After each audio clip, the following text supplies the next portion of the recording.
नमस्कार साथियों, स्वागत है आपका ऑनलाइन स्टडी ग्रुप में। आधुनिक भारत के इतिहास विषय के लिए प्रश्नों की एक विशेष श्रृंखला चलाई जा रही है। ये प्रश्न विभिन्न आयोगों में पूछे गए प्रश्न हैं। इन प्रश्नों को विस्तृत व्याख्या सहित अध्यायवार कंप्लीट कराया जा रहा है। इस क्रम में आज जिस चैप्टर का चयन किया गया है वो है ब्रिटिश कालीन प्रशासनिक एवं न्यायिक सुधार नीतियां। तो चलिए प्रारंभ करते हैं आज का ये सेशन।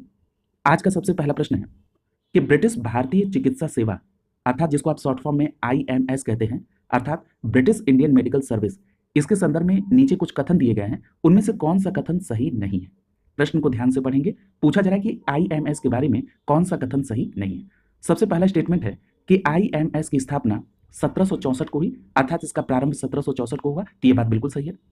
अगला पूछा जा रहा है कि इसमें प्रतियोगी परीक्षा के माध्यम से स्वास्थ्य पेशेवरों की भर्ती होती थी। तो ये भी स्टेटमेंट बिल्कुल सही है कि ये जो IMS है इसमें जो चिकित्सा सेवा देने के लिए जो भी नियुक्ति होती थी वो प्रतियोगी परीक्षा के माध्यम से होती थी। क्लियर? तो ये भी बात सही है।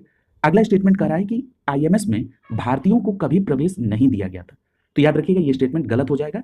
IMS में भारतीयों को प्रवेश दिया गया था, तो इस प्रकार आपका सी विकल्प आंसर हो जाएगा। ये स्टेटमेंट सही नहीं है। अगला कह रहा है कि प्रारंभ में IMS सेना की देखभाल के लिए थी। तो ये स्टेटमेंट बिल्कुल सही है। तो यहाँ पर आप देख रहे हैं कि इस प्रकार आपका सी विकल्प आंसर हो जाएगा। अब आपको परीक्षा के दृष्टिकोण से कौन कौन से तथ्य यहाँ पर IMS के बारे में ध्यान में रखने हैं उसको देख लीजिए।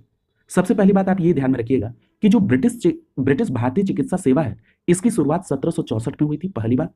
दूसरी बात कि जो ब्रिटिश भारतीय चिकित्सा सेवा है इसको प्रारंभ में मुख्य रूप से सेना की देखभाल के लिए बनाया गया था, लेकिन सेना को हमेशा उनकी सेवा की जरूरत नहीं थी, इसीलिए सरकार ने किसी भी खाली पद पर नियुक्ति कर दी, जैसे प्रोफेसर, सफाई आयुक्त, रासायनिक विश्लेषक आदि के रूप में। क्लियर?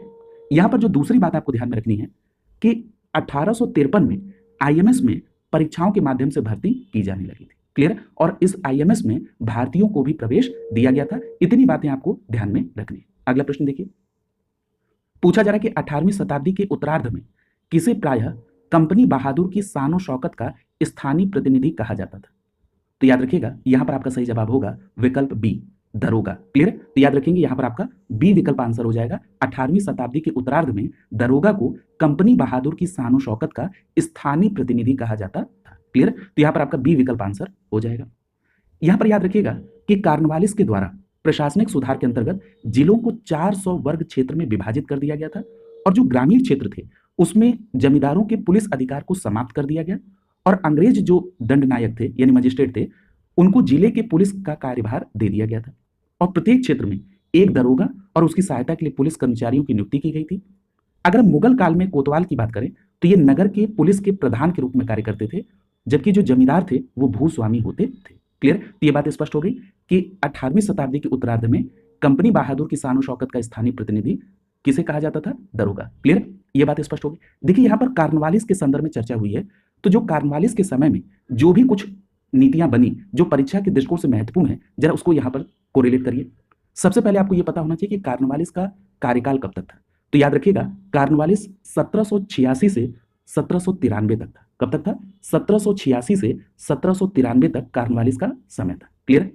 सबसे पहली बात यह याद रखिएगा कि कार्नवालिस को भारत में सिविल सर्विसेज का जनक कहते हैं। देखिए मैं यहां पर गवर्नर जनरल को कवर नहीं कर रहा हूं, यहां पर उनकी जो प्रशासनिक या जो भी नीतियां थी उसके संदर्भ में कुछ बातें देखिए। बाद में जब गवर्नर जनरल का टॉपिक आएगा तो उसमें विस्तार पे चर्चा होगी। तो ये बात स्पष्ट हो गई कि भारत को में जो सिविल सर्विसेज के जनक के तौर पे देखा जाता है वो किसको? कार्नवालिस को। क्यों? क्योंकि इसने पदों पर योग्यता के आधार पर व्यक्तियों की नियुक्ति का नियम बनाया था। दूसरी बात याद रखिएगा कार्नवालिस को पुलिस सेवा का भी जन्मदाता कहा जाता है। क्यों? क्योंकि इन्होंने जमींदार के हाथ से पुलिस कार्य को छीन लिया और जिलों में 32 किलोमीटर की दूरी पर एक थाना की स्थापना की थी। तो ये बात स्पष्ट होगी कि कार्नवालिस को भारत में सिविल सर्विसेज का जनक, कार्नवालिस को पुलिस सेवा का जनक, जन्मदाता कहा जाता है। क्लियर है? आप बहुत अच्छे से जानते हैं कि जो स्थायी बंदोबस्त व्यवस्था है इसी को इस्तमरारी बंदोबस्त भी कहते हैं, और वो कार्नवालिस के ही समय में 1793 में आई। क्लियर? एक बात और 1793 के संदर्भ में आपको याद रखना है, ये प्रश्न बहुत पूछा जाता है कि 1793 में ही जिला कलेक्टर को उसकी न्यायिक शक्तियों से वंचित कर दिया था, इसी कार्नवालिस के ही समय में। याद रखिएगा कार्नवालिस के समय में एक कार्नवालिस कोड था। अब इसके अंतर्गत क्या व्यवस्था थी? तो याद रखिएगा कार्नवालिस कोड के अंतर्गत कानून की संप्रभुता स्थापित करने की बात की गई, और कार्नवालिस का एक स्टेप बहुत महत्वपूर्ण है कि इसने कर और न्याय प्रशासन को पृथक किया, यानी जो राजस्व और न्याय प्रशासन था इसको पृथक करने का काम कार्नवालिस का था।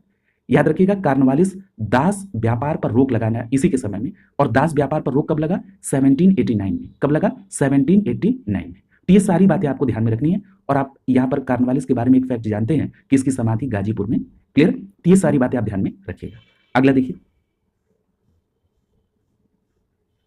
अगले प्रश्न में पूछा जा रहा है कि वॉरेन हेस्टिंग द्वारा 1776 में अमीनी कमीशन की नियुक्ति किस उद्देश्य से की गई थी? तो याद रखिएगा यहाँ पर 2-3 बातें प्रश्न में ही छुपी हैं कि जो अमीनी कमीशन 1776 में किसके समय में? वॉरेन हेस्टिंग के। पूछ रहा है कि इसका उद्देश्य क्या था? तो याद रखिएगा इसका उद्देश्य क्या था? कृषि से संबंधित। तो देखिए यहाँ पर डी विकल्प दिया गया कि भारतीय कृषि व्यवस्था से संबंध जो व्यवस्थित सूचना एकत्र करना था वो इसका मुख्य कार्य था। किसका? अमीनी कमीशन का। क्लियर? तो ये बात स्पष्ट हो गई कि वॉरेन हेस्टिंग के समय में 1776 में अमीनी कमीशन की जो नियुक्ति थी इसका मुख्य उद्देश्य भारतीय कृषि व्यवस्था से संबंध व्यवस्थित सूचना एकत्र करना था। तो इस प्रकार आपका डी विकल्प आंसर हो जाएगा। क्लियर? तो ये बात आपको ध्यान में रखना है।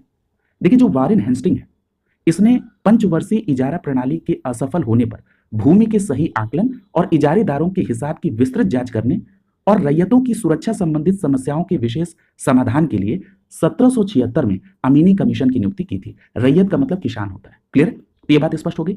दूसरी बात कि जो वॉरेन हेस्टिंग है इसके बारे में कुछ महत्वपूर्ण बातें जरा देख लीजिए कि इसकी और कौन सी नीतियां हैं। सबसे पहली बात मैं फिर से कहूंगा कि वॉरेन हेस्टिंग का ड्यूरेशन याद रखिए। वॉरेन हेस्टिंग 1772 में और ये चला 1785 तक, 1772 से 1785 तक। देखिए 1772 में वॉरेन हेस्टिंग बंगाल का गवर्नर बन के आया और उसके बाद 1773 के रेगुलेटिंग एक्ट के तहत बंगाल के गवर्नर को गवर्नर जनरल बना दिया गया। अर्थात वॉरेन हेस्टिंग 1773 में क्या बन गया?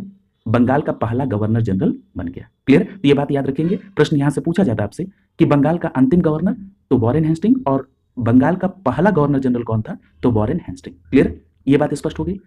देखिए एक बात और आपको ध्यान में रखनी है कि जो वॉरेन हेस्टिंग है ये 1784 में इसी के समय में पीट्स इंडिया एक्ट भी आया था। क्लियर? 1773 का रेगुलेटिंग एक्ट भी वॉरेन हेस्टिंग के समय में आया।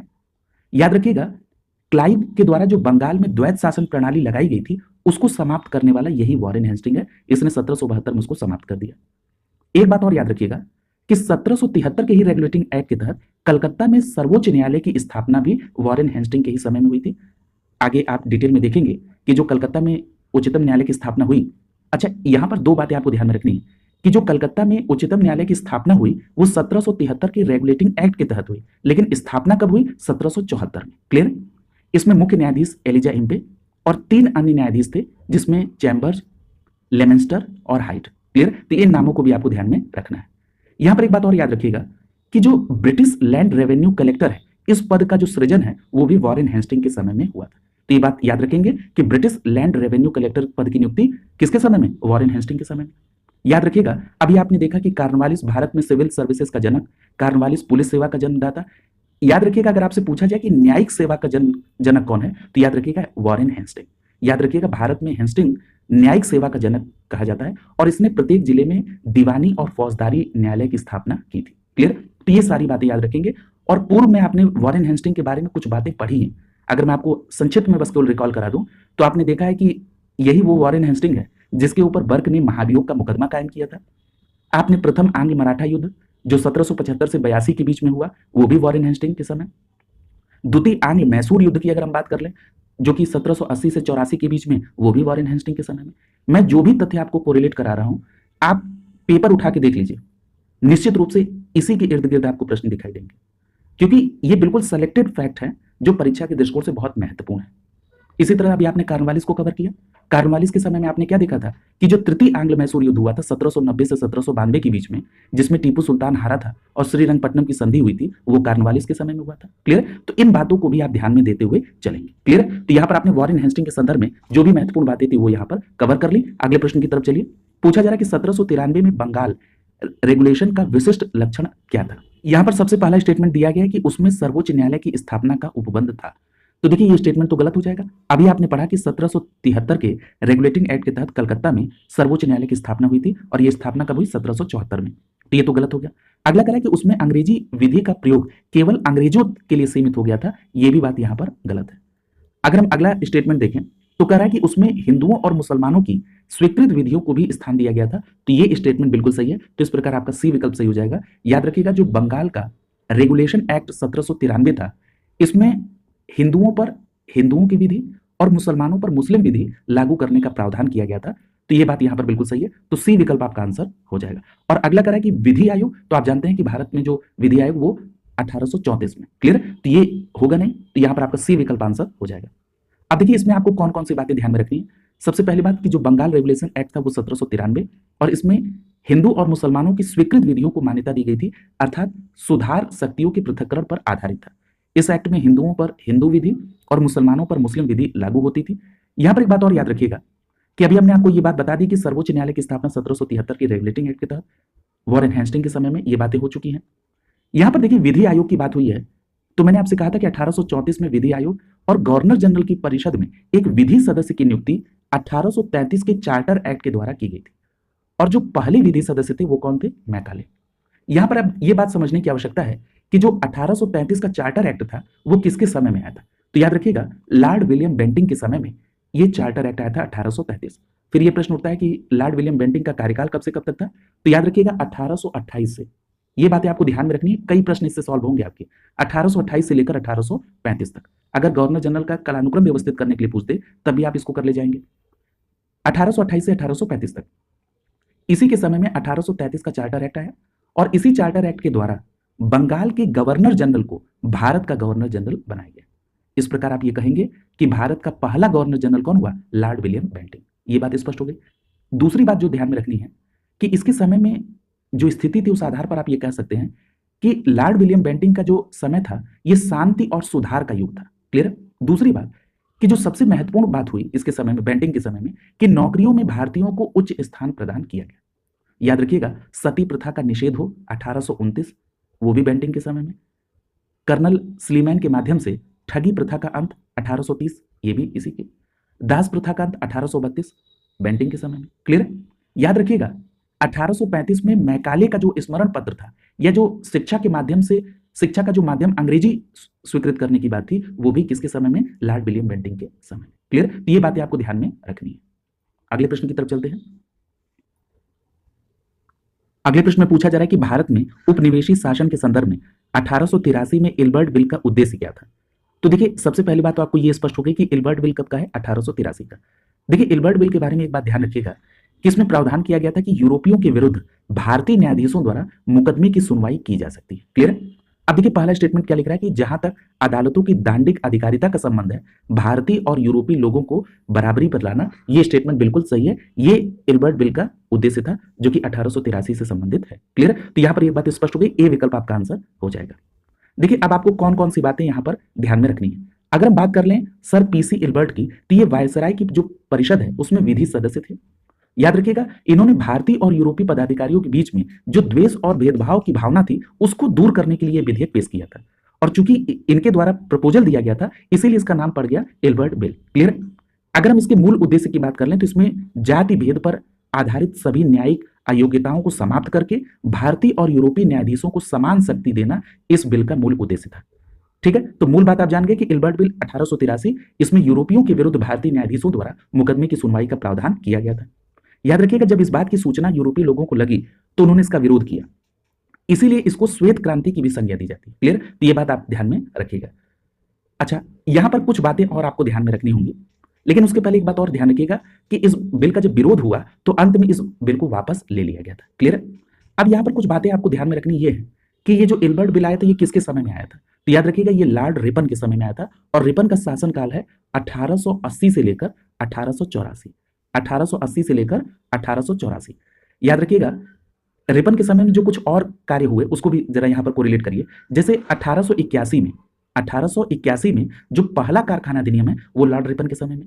आपको ये पता है कि लिटन जब था तो उसने वार्नाकुलर प्रेस एक्ट दिया, यानी प्रेस पर सेंसरशिप लगाई, लेकिन उसको रिमूव करने का काम किसने किया, यानी उसको रद्द करने का काम किसने किया? लॉर्ड रिपन ने। और कब किया? 1882 में।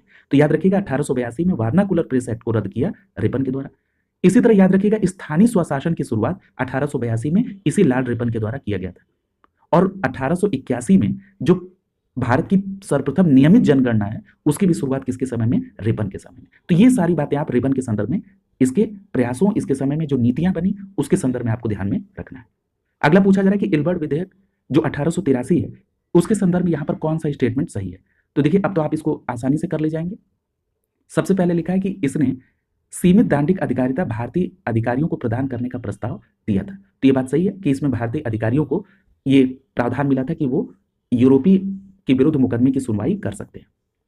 अगला क्या करा है, इसमें दूसरा करा है कि इसने संपूर्ण सिविल और दांडिक अधिकारिता भारतीय अधिकारियों को प्रदान करने का प्रस्ताव दिया था। नहीं, अभी आपने पहले स्टेटमेंट में एक शब्द पढ़ा होगा सीमित, ठीक है, तो याद रखिएगा संपूर्ण सिविल और दांडिक अधिकारिता नहीं, याद रखिएगा सीमित दांडिक अधिकारिता, ठीक है, याद रखिएगा लिमिटेड क्रिमिनल ज्यूरिडिक्शन। क्लियर है, तो ये बात आप ध्यान में रखिएगा। और ये यानी यहां पर दूसरा स्टेटमेंट गलत हो गया। तीसरा क्या कर रहा है कि ये जो विधेयक था इसमें भारत में रह रहे इंग्लैंड के यूरोपीय नागरिकों में विरोध उत्पन्न हो गया। तो ये बात बिल्कुल सही है, हमने अभी आपसे कहा कि इसीलिए इसको श्वेत क्रांति की भी संज्ञा दी गई थी, यानी यहां पर पहला और तीसरा स्टेटमेंट सही है। अब चौथा देखिए, लिख रहा है कि विधेयक का विरोध होने के बावजूद भी इसे बिना किसी परिवर्तन के पारित किया गया। तो ये भी स्टेटमेंट गलत है, क्योंकि अभी आपने पढ़ा कि जब इस बिल का विरोध हुआ तो इसको वापस ले लिया गया। क्लियर, तो यहां आप देख रहे हैं चौथा स्टेटमेंट गलत हो जाएगा। तो यहां पर सही कौन सा है, पहला और तीसरा, तो इस आधार पर सी विकल्प आपका आंसर हो जाएगा। क्लियर, तो ये बात आपको ध्यान में रखना है। देखिए अगर आपका कॉन्सेप्ट सही है और आपने चीजों को ठीक ढंग से एक क्रम में पढ़ लिया, तो आपको वो स्टेटमेंट में दे, सीधा प्रश्न पूछे, चाहे घुमा के पूछे, कैसे भी पूछे, आप देने की स्थिति में होंगे। प्रश्न को किस टाइप में वो पूछे इस बात पर फोकस नहीं करना है, फोकस आपको इस बात पर करना है कि हमको चीजों को किस क्रम में पढ़ना है, कौन से फैक्ट परीक्षा के लिए महत्वपूर्ण होंगे, कि हम वो कैसे भी पूछे हम उसका आंसर कर ले जाए। अगला देखिए, अब देखिए ये सभी प्रश्न यहाँ पर अभी 3 प्रश्न इल्बर्ट बिल पर हैं और आप देख रहे हैं आप सभी के आंसर करने की स्थिति में होंगे। कह रहा है कि इल्बर्ट बिल के बारे में कौन सा कथन यहाँ पर सही है। यहाँ पर सबसे पहला स्टेटमेंट लिखा है कि इसमें प्रस्तावित था कि आपराधिक मामलों में भारतीय मजिस्ट्रेट यूरोपियों पर न्याय विचार करेंगे। तो ये आपका पहला ही स्टेटमेंट बिल्कुल आंसर हो जाएगा। ये बिल्कुल सही है कि इल्बर्ट बिल में इस बात का प्रस्ताव था कि आपराधिक मामलों में भारतीय मजिस्ट्रेट यूरोपियों पर भी मुकदमे की कार्रवाई कर सकेंगे। तो यहाँ पर आप देख रहे हैं कि ए विकल्प आपका आंसर हो जाएगा। ये स्टेटमेंट बिल्कुल सही है। अगला देखिए, पूछा जा रहा है कि इल्बर्ट बिल विवाद किससे संबंधित था। तो यहाँ पहला लिख रहा है कि भारतीयों द्वारा हथियार लेकर चलाने पर जो प्रतिबंध है उससे संबंधित नहीं था। अगला स्टेटमेंट देखिए, अगले स्टेटमेंट में लिख रहा है कि भारतीय भाषाओं में प्रकाशित समाचार पत्र, ये भी नहीं था। यहां पर सी स्टेटमेंट देखिए, लिख रहा है कि यूरोप के लोगों के मामले की सुनवाई करने के लिए भारतीय न्यायाधीशों पर लगाई गई अयोग्यताओं को हटाया जाना। क्लियर है, तो यहां पर आपका सी विकल्प सही हो जाएगा, ये इल्बर्ट बिल से संबंधित है। ठीक है, तो ये बात आप आसानी से कर ले जाएंगे।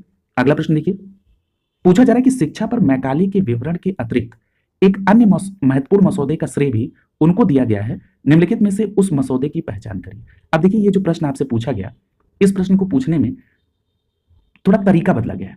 आपसे देखिए पूछा क्या जा रहा है, पहले प्रश्न समझ लीजिए। पूछा यह जा रहा है कि मैकाले का जो संबंध शिक्षा पर उनके विवरण से है, इसके अतिरिक्त ऐसा कौन सा मसौदा है जिससे संबंधित मैकाले हैं, यानी मैकाले से वो भी संबंधित है। तो देखिए यहां पर आपका सही जवाब क्या हो जाएगा, भारतीय दंड संहिता का मसौदा, यानी ए विकल्प आपका आंसर हो जाएगा। भारतीय दंड संहिता मसौदा भी मैकाले से संबंधित है, ए विकल्प आपका आंसर हो जाएगा। अब यहां पर देखिए दो बातें आपको ध्यान में रखनी है। सबसे पहली बात आपको यह ध्यान में रखना है कि 2 फरवरी 1835 को लॉर्ड मैकाले ने शिक्षा पर अपना स्मरण पत्र जो है वो प्रस्तुत किया था, जिसे तत्कालीन governor general lord William Bentinck ने 7 मार्च 1835 को स्वीकार कर लिया था। तो ये बात तो हो गई मैकाले का शिक्षा के संबंध में जो विवरण पत्र है कि वो किसके समय में, बेंटिंग के समय में। ठीक है, 1835 में। क्लियर, 2 फरवरी 1835 को इन्होंने प्रस्तुत किया और 7 मार्च 1835 को बेंटिंग ने उसको स्वीकृत कर लिया। क्लियर, यहां पर दूसरी बात जो आपको ध्यान में रखनी है कि मैकाले ने शिक्षा के साथ साथ भारतीय दंड संहिता का मसौदा भी तैयार किया था। क्लियर, यहां पर याद रखिएगा, अब ये प्रश्न उठता है कि जो भारतीय दंड संहिता है इसका मसौदा जो तैयार किया वो किसके समय में।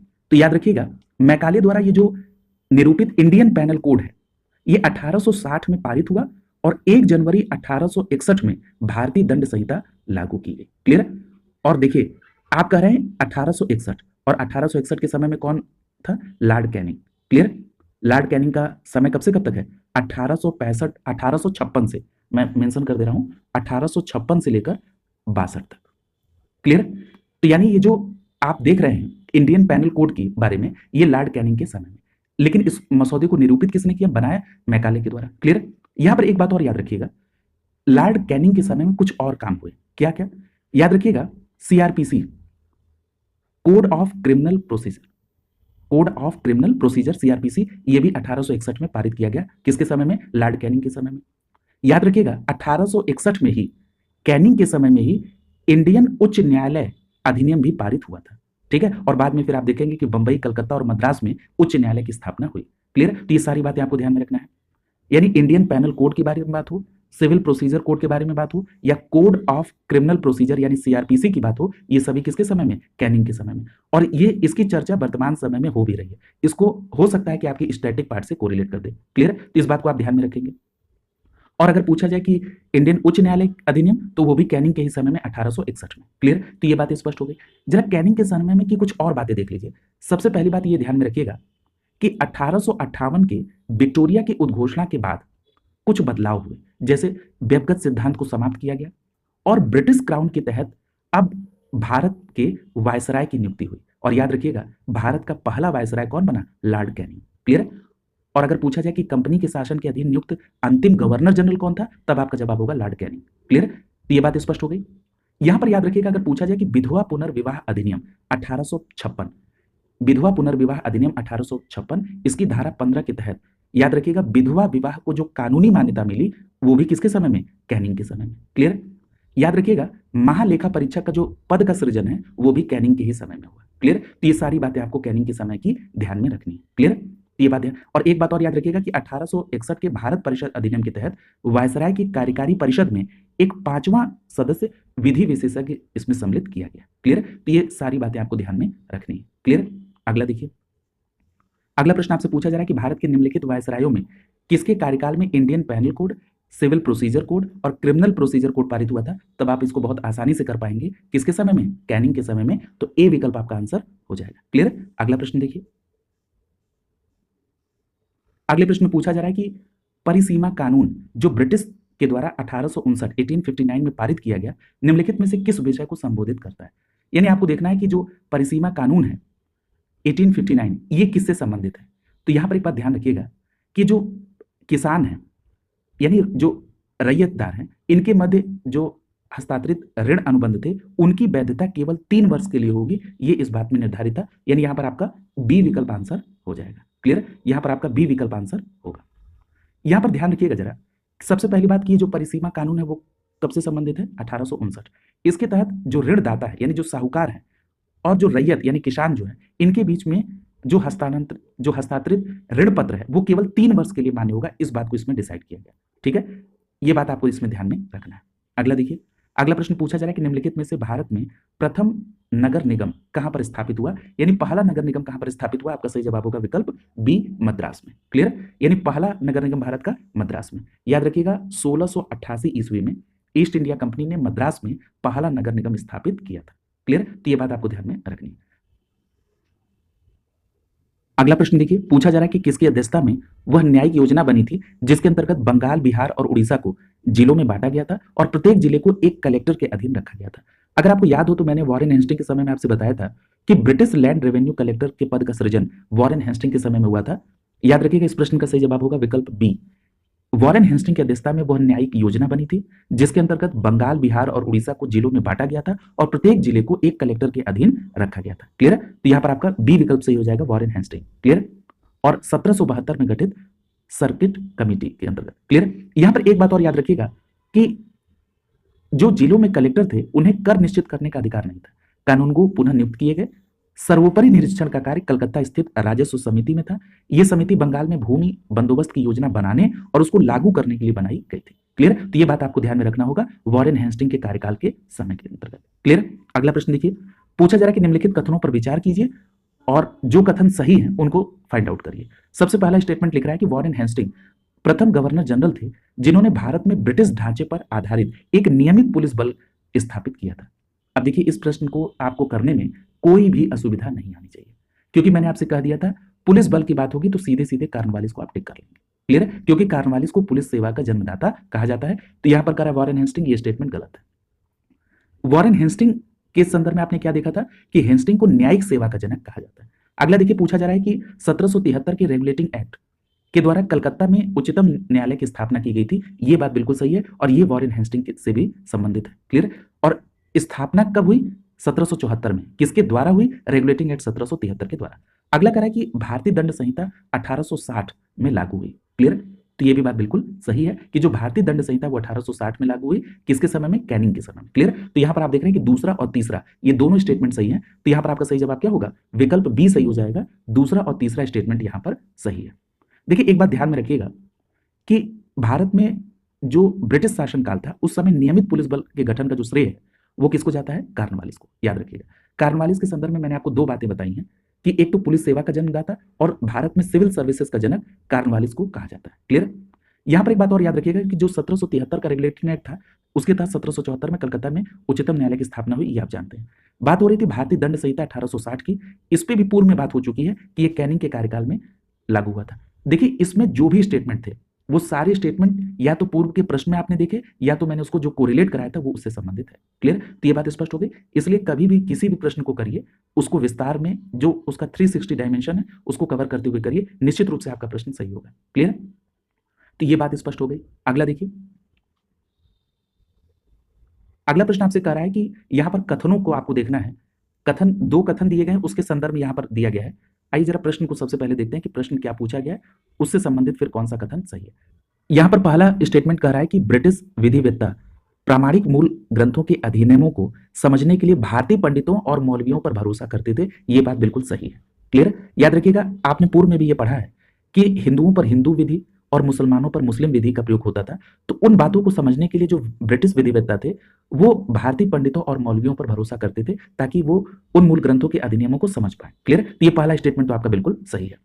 अगला कह रहा है कि ब्रिटिश सत्ता ने 1783 में हिंदू कानूनों को और 1785 में मुस्लिम कानूनों को संहिताबद्ध किया था। ये स्टेटमेंट गलत है। क्लियर? तो यहां आप देख रहे हैं कि पहला स्टेटमेंट सही है और दूसरा गलत है। तो इस आधार पर अब आप देख लीजिए कि आपका कौन सा विकल्प सही होगा। तो देखिए, यहां पर आपका सी विकल्प सही हो जाएगा, पहला स्टेटमेंट सही है और दूसरा गलत है। क्लियर है? यानी यहां पर प्रश्न संख्या कौन सा है? प्रश्न ये प्रश्न संख्या 15 का आपका सी विकल्प आंसर हो जाएगा। क्लियर? यहां पर देख लीजिए कुछ बातें। देखिए, वॉरेन हेस्टिंग का जो कार्यकाल है वो 1772 से 1785 तक है, ये आप देख चुके हैं। और आप ये भी जानते हैं कि न्यायिक सुधारों के लिए वॉरेन हेस्टिंग प्रसिद्ध था।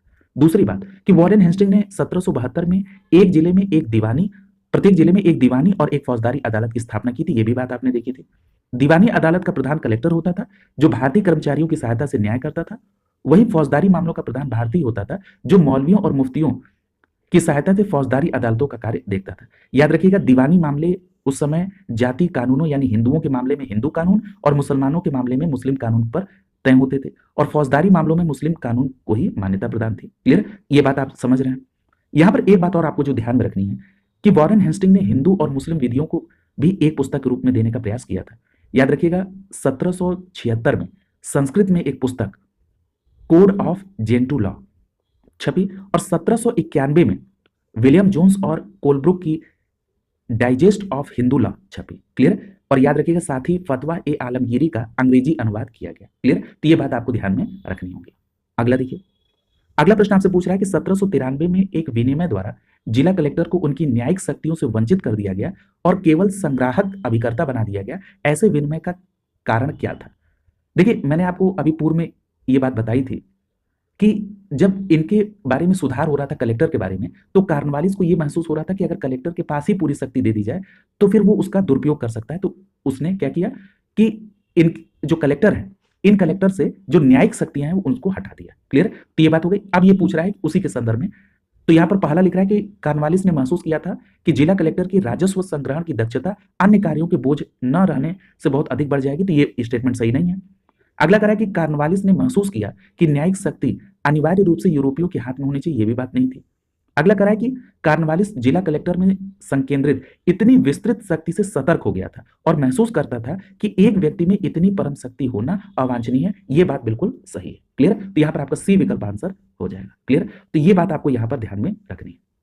सबसे पहली बात ध्यान रखिएगा कि 1793 में मैंने ये जिक्र किया भी था कॉर्नवालिस के समय में, जब मैंने अभी आपको कॉर्नवालिस को कोरिलेट किया था, तो कि एक कानून ये 1793 का जिला कलेक्टर को उसकी न्यायिक शक्तियों से वंचित कर दिया गया और केवल संग्राहक अभिकर्ता बना दिया गया। क्यों? क्योंकि कॉर्नवालिस जिला कलेक्टर में संग्रहित इतनी विस्तृत शक्तियों से सतर्क हो गया और महसूस करता था कि एक ही व्यक्ति में इतनी परम शक्ति का होना अवांछनीय है। ठीक है?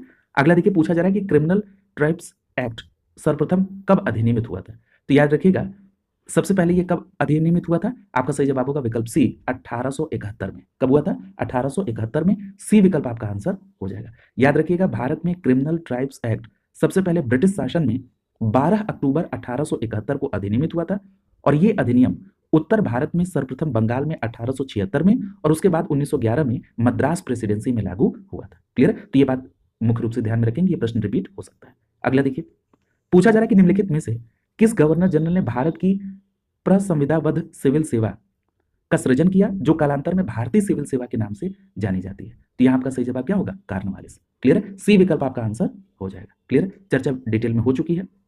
देखिए, याद रखिएगा, कार्नवालिस ने भारतीय प्रशासनिक व्यवस्था का यूरोपीयकरण करने का प्रयास किया था। कार्नवालिस ने अनुबंध सेवाओं की शुरुआत की, जो बाद में भारतीय सिविल सेवा के नाम से जानी गई थी। याद रखिएगा, मैंने आपको ये बात बताई है कि कार्नवालिस को भारतीय सिविल सेवा का जन्मदाता कहा जाता है।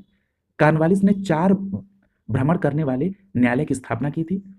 उसने न्यायिक सुधारों को वर्ष 1793 में अंतिम रूप देकर कार्नवालिस संहिता प्रस्तुत की गई थी, जिसको मैंने आपसे कार्नवालिस कोड के रूप में बताया। ठीक है? इसमें शक्तियों के पृथक्करण का सिद्धांत था। ये भी मैंने आपसे बताया था कि कर और न्यायिक व्यवस्था को अलग किया गया था। क्लियर है? कार्नवालिस संहिता के द्वारा कलेक्टर की न्यायिक और फौजदारी शक्तियां ले ली गई। उसके पास केवल कर संबंधी शक्तियां ही रह गई थी। क्लियर है? याद रखिएगा, उसने न्यायिक संगठन स्थापित करके ईस्ट इंडिया कंपनी के सेवकों के न्यायिक और कार्यकारी अधिकार पृथक कर दिए थे।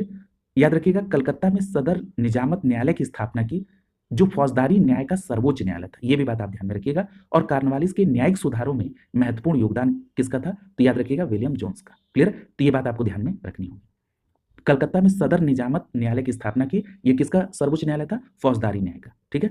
अगला देखिए, पूछ रहा है कि भारत में न्यायिक संगठन की स्थापना किसने की थी? यहां पर बी विकल्प आपका आंसर हो जाएगा, कार्नवालिस। क्लियर है? स्पष्ट रूप से याद रखेंगे, भारत में न्यायिक संगठन की स्थापना करने का काम कार्नवालिस का, तो यहां पर आपका बी विकल्प आंसर हो जाएगा। क्लियर? अगला देखिए, पूछा जा रहा है कि ब्रिटिश ईस्ट इंडिया कंपनी के सेवकों के कार्यकारी और न्यायिक अधिकार सर्वप्रथम किसके समय में अलग किए गए? तो अभी चर्चा हो गई है, कार्नवालिस के समय में। यहां पर आपका बी विकल्प आंसर हो जाएगा। अगला देखिए, पूछा जा रहा है कि ईस्ट इंडिया कंपनी के शासन में कोर्ट को फौजदारी अपील करने की सर्वोच्च कोर्ट किसको माना गया? फौजदारी अपील करने के लिए। अभी आपसे चर्चा हुई इस बात पर। यहां सही जवाब क्या हो जाएगा? सदर निजामत। यहां पर डी विकल्प आपका आंसर हो जाएगा, सदर निजामत। अगला देखिए, पूछा जा रहा है कि निम्नलिखित में से कौन लॉर्ड कार्नवालिस के न्याय से संबंधित सुधारों में उसका सलाहकार था? तो इस बात पर भी चर्चा हुई है। उसका कार्नवालिस का न्याय के संदर्भ में सलाहकार कौन था? Sir William Jones. तो यहां पर आपका डी विकल्प आंसर हो जाएगा। क्लियर? अगला देखिए, अगला प्रश्न आपसे पूछा जा रहा है कि ब्रिटिश भारत में सैन्य बल पर केंद्रीय राजस्व का कुल कितना प्रतिशत व्यय होता था? अब देखिए, ये जो प्रश्न है, ये पूरे ब्रिटिश भारत के दौरान, अब अलग अलग समय में इसके अलग अलग प्रतिशत की व्यवस्था की गई थी। क्लियर? तो देखिए, यहां पर जो आयोग ने आंसर माना था, वो विकल्प ए को माना था। क्लियर? कितना? 40%। हालांकि इस प्रश्न पर ऑब्जेक्शन हुआ कि अलग अलग समय में अलग अलग व्यवस्थाएं थी सैन्य बल पर केंद्रीय राजस्व से व्यय करने की। तो यहां पर ए विकल्प को माना था आयोग ने, जिसको आप ध्यान में रखेंगे, 40%। क्लियर?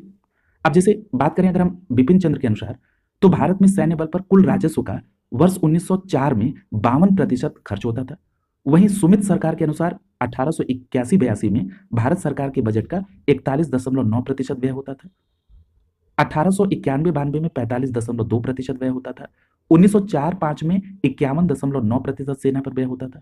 वहीं बी एल ग्रोवर के अनुसार भारत को अपनी कुल आय का 33% रक्षा पर व्यय करना पड़ता था। तो अलग अलग डेटा इसके संदर्भ में है, लेकिन इस प्रश्न का आयोग ने जो आंसर माना है वो विकल्प ए को माना, 40%। अगला देखिए, अगले प्रश्न में आपसे पूछा जा रहा है कि यहां पर आपको सूची को सुमिलित करना है। सबसे पहले क्या लिखा है? भारतीय शस्त्र अधिनियम। देखिए, अगर हम बात करें भारतीय शस्त्र अधिनियम की, तो भारतीय शस्त्र अधिनियम 1878 से, ठीक है, यानी यहां पर आपका ए को रिलेट हो जाएगा दूसरे के साथ। अगर हम बात करें शाही पद अधिनियम की, तो याद रखिएगा शाही पद अधिनियम 1876 से, यानी बी को पहले से। भारतीय उच्च न्यायालय अधिनियम अभी चर्चा हुई है 1861 से, तो यहां पर आपका सी चौथे के साथ को रिलेट हो जाएगा। और भारतीय विवाह विच्छेदन अधिनियम, ठीक है, तो विच्छेदन अधिनियम की अगर हम बात करें तो 1869, यानी डी हो जाएगा तीसरे के साथ। तो कूट क्या बन रहा है? 2143, ठीक है, 2143 डी विकल्प यहां पर आंसर हो जाएगा। क्लियर? ये बात ध्यान में रखेंगे। यहां जो सबसे पहला दिया गया है वो है भारतीय शस्त्र अधिनियम, यानी आर्म्स एक्ट 1878। देखिए, ये लिटन के समय से संबंधित है। इसमें हुआ क्या था? 1878 के आर्म्स एक्ट में भारतीयों के पास जो हथियार रखने का अधिकार था वो छीन लिया गया इस 1878 के भारतीय शस्त्र अधिनियम के तहत। क्लियर? तो ये बात ध्यान में रखिएगा। अगला लिख रहा है शाही पद अधिनियम 1876। तो देखिए, अभी आपने देखा भारतीय शस्त्र अधिनियम 1878 लिटन के ही समय में, क्योंकि लिटन का शासनकाल कब से कब तक है? 1876 से 1880 तक। 1876 से 1880 तक लिटन का शासनकाल है। तो यानी यहां पर भारतीय शस्त्र अधिनियम और शाही पद अधिनियम ये दोनों लिटन के समय में है। देखिए, ये शाही पद अधिनियम क्या है? इसको इंग्लिश में बोलते हैं रॉयल टाइटल अधिनियम। देखिए ये 1876 से संबंधित है। इसमें हुआ क्या कि महारानी विक्टोरिया को कैसरे हिंद की उपाधि देने की बात की गई और दिया कब गया? 1 जनवरी 1877 को प्रथम जो दिल्ली दरबार का आयोजन हुआ उसी में महारानी विक्टोरिया को कैसरे हिंद की उपाधि दी गई। क्लियर? तो ये पूरी बात आप ध्यान में रखिएगा। फिर उसके बाद आप ये जानते हैं कि भारतीय उच्च न्यायालय अधिनियम 1861 पढ़ चुके हैं और 1869 यानी 1869 में भारतीय विवाह विच्छेदन अधिनियम संबंधित है। क्लियर? तो ये बात स्पष्ट हो गई। यहां पर 1878 के संदर्भ में एक फैक्ट और आप जानते हैं, वार्नाकुलर प्रेस एक्ट पारित किया गया था। ठीक है, ये भी किसके समय में? लिटन के ही समय में। क्लियर? तो ये भी बात ध्यान में रखिएगा।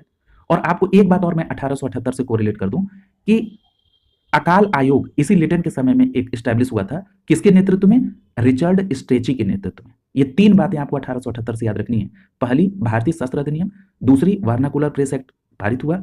तीसरा, रिचर्ड स्ट्रेची के नेतृत्व में अकाल आयोग का गठन 1878। क्लियर? तो ये भी बातें आप ध्यान में रखिएगा लिटन से संबंधित। अगला प्रश्न देख लीजिए। अगले प्रश्न में पूछा जा रहा है कि निम्न में से एक वर्ष से ब्रिटिश सरकार अंतिम रूप से भारत और इंग्लैंड में एक ही समय में साथ साथ इंडियन सिविल सर्विसेज ICS की परीक्षा आयोजित करने के लिए सहमत हुई, कब से? तो यहां पर आपका सही जवाब हो जाएगा विकल्प ए, 1922 से। ठीक है, 1922 से। तो ये बात ध्यान में रखिएगा कि 1922 में इंग्लैंड के साथ साथ भारत में जो सिविल सेवा परीक्षा है ये आयोजित होने लगी। क्लियर? तो यहां पर आपका ए विकल्प आंसर हो जाएगा।